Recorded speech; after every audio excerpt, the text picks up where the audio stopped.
Messi and the Little Dreamer, the day that changed two lives. In a quiet corner of Rosario, Argentina, dreams grow like wildflowers.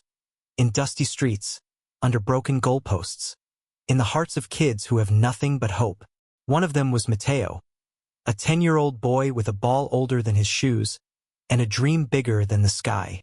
Shots of Mateo dribbling on a small dirt field, laughter of kids in the background. A voice of his mother echoes from a window. Mateo, breakfast. He runs home, sweaty and smiling, hugging his ball like treasure. He didn't know it yet, but that week, his life would change forever. At home, his mother places bread and milk on the table. They live modestly, cracked walls, small table, warm smiles. She asks, "Do you ever get tired, Mateo? Playing all day?" He shakes his head. "How can I get tired of happiness, Mama?" That night, he stays up watching old highlights of Messi on a small TV. He repeats softly, "One day, I'll meet him. One day." The next morning, a voice on the radio bursts with excitement. Lionel Messi is returning to Rosario for a charity football event this Sunday. Mateo freezes mid-bite, eyes wide. "Mama, did you hear that? Messi here." His mother smiles kindly. "If you want to go, you'll have to earn it, my love." So he does. For the next 6 days, Mateo helps at the bakery, carries flour sacks, sweeps the floor, and saves coins in a small glass jar labeled, "For Messi." Sunday dawns with golden sunlight. Mateo wears his cleanest shirt, slightly oversized, and clutches his ball. He buys a one-way bus ticket. His mother hugs him tightly. "Remember," she whispers, "dreams aren't easy, but they're worth it." The bus drives off long, bumpy, filled with chatter. Children wear Messi shirts, singing, "Messi, Messi." The charity field is packed. Colorful banners, news crews, local bands. The energy is electric. Messi arrives in a simple gray hoodie, waving humbly as the crowd screams. Kids press against fences trying to get a glimpse. Mateo, standing far in the back, whispers, "There he is." The event begins: warm-up games, autograph sessions, laughter.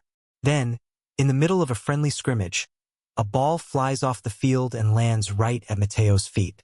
Time freezes. He looks down at the ball, then up at Messi watching him from afar.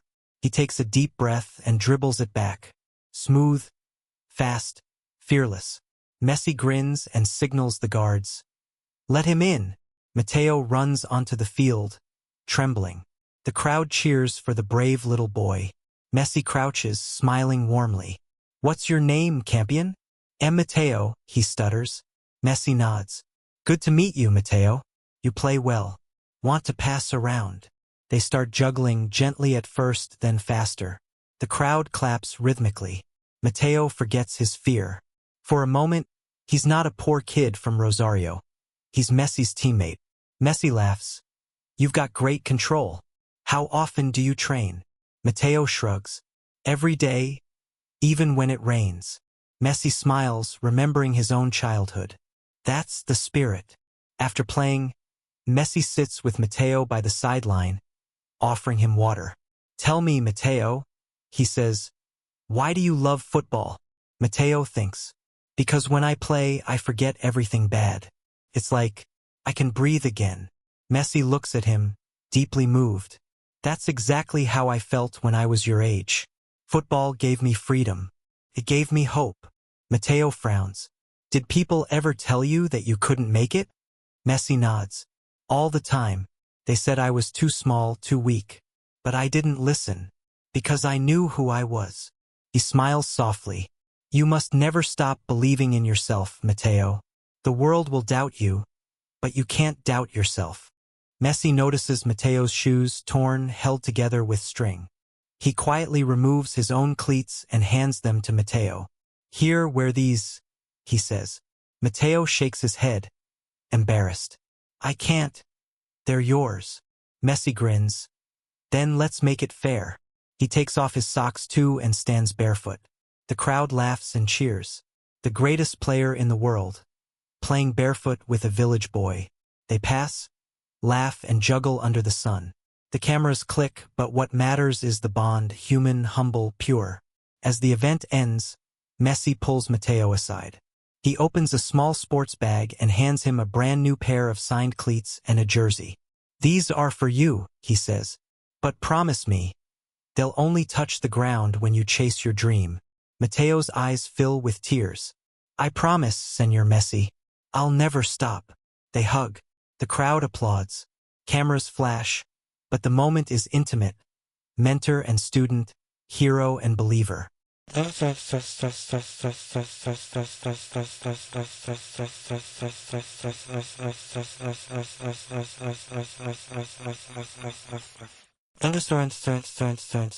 A montage begins. Matteo training at sunrise, wearing Messi's gifted cleats. Practicing in the rain, failing, standing again. A growing older, taller, stronger, faster. His mother aging, proudly watching him from the sidelines. Years passed. The cleats grew old, but his promise stayed young. He joins local youth teams, sometimes loses, sometimes wins, but always whispers before each match. "For you, Messi."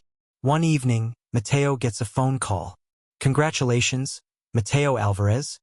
You've been selected for the Rosario U-18 National Development Team." He drops the phone, tears in his eyes. He runs to his mother, who hugs him tight. "You see," she whispers, "dreams take time, but they never die." In Barcelona, Messi watches a highlight clip on TV. A young player scoring a brilliant goal. The commentator shouts, "That's Matteo Alvarez, one of Argentina's brightest new stars." Messi smiles softly, recognizing the familiar joy in the boy's face. He whispers to himself, "You did it, campeon." Years later, Matteo, now a professional player, visits a local school to meet children. A small barefoot boy runs up to him, clutching a ball. "Senor Matteo, will you play with me?" He smiles warmly, crouches down, and says, "Of course, but let's make it fair." He takes off his shoes barefoot again.